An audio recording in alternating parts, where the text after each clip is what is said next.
Welcome to today's edition of the Human School's Mindshift Cards Conversation, a part of our learning journey here at the Human School.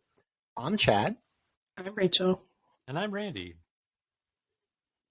Each week, we model a brief inquiry conversation around one of our Mindshift cards. If you'd like to explore further questions, there are card sets available at thehuman.school.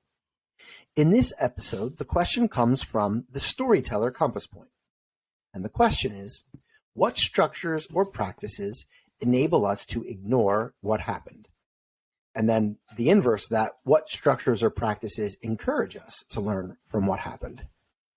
So I'll get us started.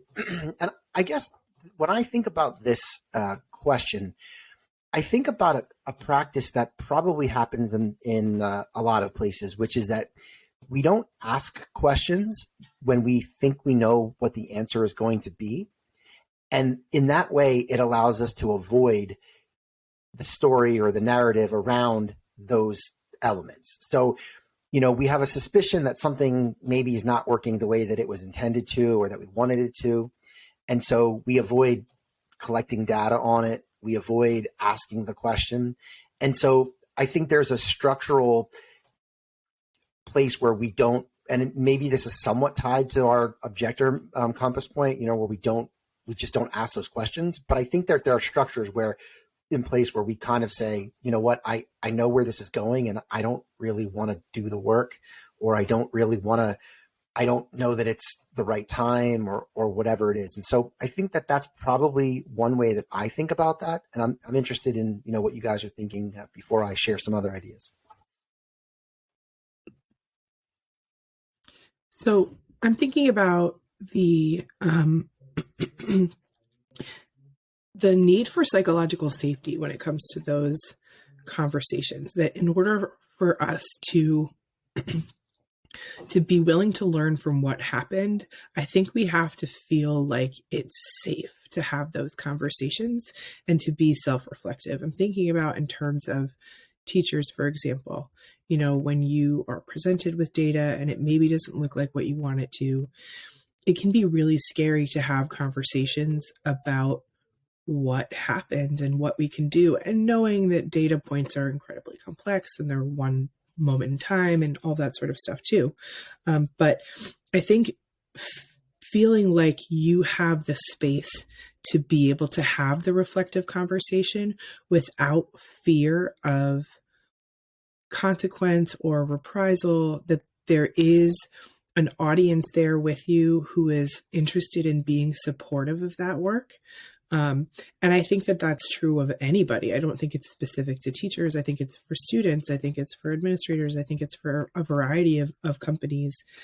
And then similarly, I think having that supportive network allows for the reflective conversation in order for us to learn from what happened. And if we don't have it, then we want to ignore it if we think there's going to be a consequence. What I'm wondering about from, you guys' perspective is, do you perceive that psychological safety? And I want to acknowledge it's real, but as a way of being, kind of pushing a little bit, we oftentimes have lots of conversations about whether that's a perception or whether that's reality. And I know that perception is reality. I get that. But the idea that it's not safe, I'm interested in a conversation around why we don't tell our stories, whether we convince ourselves that it's not safe, or are there, hallmarks or bellwethers of what means it's not actually safe?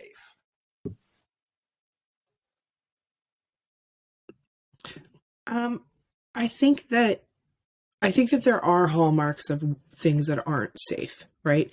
That it depends on what is the follow-up, right? So if I'm an employee and I have a performance review and I've watched in the past, or my experience in the past has been the conversation is not one of growth and productivity and next steps and support, I think that reinforces that feeling that there's no safety in having that conversation. Versus, I think, if I'm new in a space and I haven't had this experience before, I'm looking to my peers and how they talk about what's coming, how they talk about data conversations. Are they willing to have them? Are they afraid? what is their focus area, and looking to them to hear their stories about what came before so that I know or can assume what to expect. I don't think that that's by any means foolproof, because there's always the danger of our interpretation versus reality.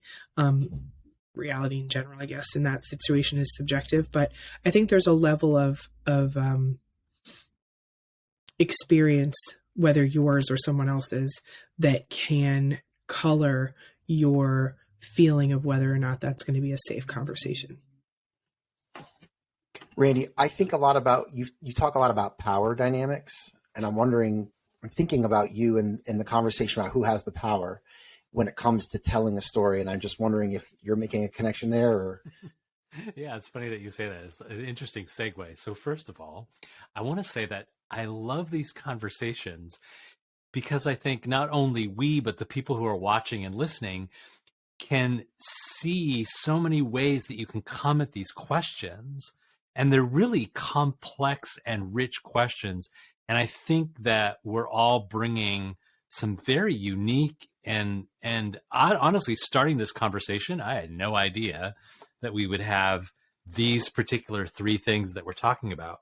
So I wanted to say that first. I think about the idea of power as Rachel's talking about vulnerability, and you asked the question of like, is that real? Is it not real? So who gets to decide whether Rachel's feeling vulnerable today or not? And I think if we want to be human about it, it's Rachel gets to decide that. Okay, so if Rachel's not feeling vulnerable, and I don't understand that, and I think she should feel perfectly fine saying what she wants, and I have no idea why she feels like there's a lack of trust, whether it's between us two or between a larger group of people that she's with. So I think from a human perspective, I think we need to honor that. Like, that person feels that way. Now, are they being true to themselves? Okay, well, let's interrogate that. Let's have a conversation. And I think there's an art and a skill of having that conversation that goes back to the power dynamic, that doesn't say like, okay, I am in a hierarchical, by means of hierarchy, I am in a higher position than Rachel. So I'm going to ask her whether she's feeling vulnerable, and like, okay, that's a dynamite conversation just waiting to explode. So how do I, and this is a skill, how do I create that conversation that helps Rachel either reconnect that she is not feeling vulnerable, or she is feeling vulnerable, or she is not, or it's sort of there's something there that has helped her realize like maybe that's not a real feeling, that she just needs to go a little bit deeper. That takes time, and that's a friction when we're trying to have these other conversations over here.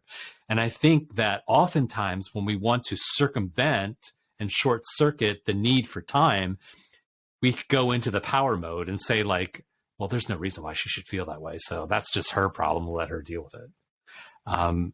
And I think that's a real leadership challenge as to how do you walk that fine line, letting that person feel that way, express that, and then creating the conditions to explore that a little bit better, because that's not a feeling that's necessarily going to allow us to move things forward. And if we want to move things forward, we need to change that. If we need to change that, we need some time and some conversation and some relationship building. It goes back to that human first piece. And I think that there's the transfer that we as adults have to make with our learners as well, right? So what we're talking about in a lot of ways, that interpersonal relationships between adults in the system, which are administrator to teacher or colleague to colleague. But I think that we have to continue to make that stretch into the classroom and see the learners as humans who are worthy of those same things as well. I'm wondering, Randy, about the question in general. Are there any off the top of your head, like structures or systems that keep us from telling, or those that actually help us to tell the stories that we want to tell? Yeah. So the first thing that came to my mind when you put the question out there was, we oftentimes don't have a clear identified vision or direction that we're going in. And the result of that is I guess what they might call initiative fatigue. Like there are so many things that are coming at us. And I know, like, I just think back to my time in the role of superintendent. What used to irritate me was, this week there's this thing coming down from the state and you must get this report in and you must do this and you must do that. And it's like, geez, like there's like all these balls in the air that I'm being distracted from that thing, that one thing that we're really trying to do. So I think so many balls in the air, so many initiatives is one thing that stops us from telling those stories because we just don't have time and we don't have the focus. And so, how can a leader sort of be a barrier to those things that don't fit in that vision and those things that are pushing us off track? And how do you sort of play defense in like fending these things off so that people can actually carry through on what they were working on, that they were working on this initiative? We need to give them some time to collect some data, to reflect, to tell some sort of story. And, so I'm thinking like a barrier to storytelling is just too many damn things to tell a story about. And we're not focused. We're all over the place. And I think that one of the things that I also have thought about when it comes to why we don't get to tell our stories is, I will say that I was always self-conscious as a classroom teacher about telling other people's stories for them and feeling like I didn't want to be a self-promoter, right? So, we have colleagues who, they're all over social media and perhaps not sharing so much about their learners, but sharing about themselves, and that can make it uncomfortable. And for someone like me, who's again, being vulnerable, a people pleaser, and, not wanting to upset people, not telling other people's story for them. So I think one of the barriers is also perhaps a lack of self-confidence sometimes. And we might shy away from encouraging others to tell the story and helping them tell the story as opposed to doing it for them. Like that's one of the things that I wish that I could go back into my classroom space with kids and encourage them to share more widely, and that my success was their success in sharing their stories. And in a way, it becomes a much more interesting story, for lack of a better word. So I think one of my curiosities, go ahead, I'm sorry.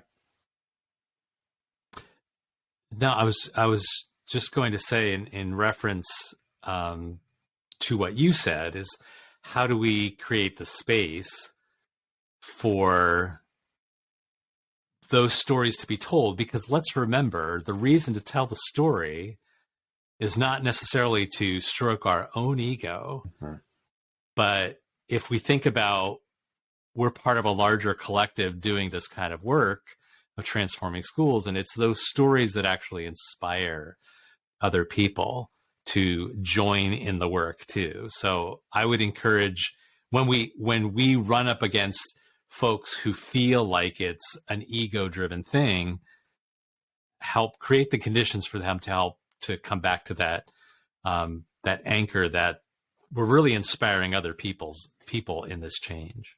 And I think my curiosity, and then Rachel will wrap up with yours, but my curiosity around this is, how can we help people to tell the stories of the messy middle, right? So it's not just the end result, but to tell the story of the whole learning process, which is something that I'm glad that we're playing with here. So my curiosity around those barriers is, how do we remove the barriers where people can feel a good form of vulnerability and an openness to being willing to share the messiness that we all experience, but no one seems to want to talk about. Rachel, do you have a question? Yeah, I think mine's actually kind of related to that.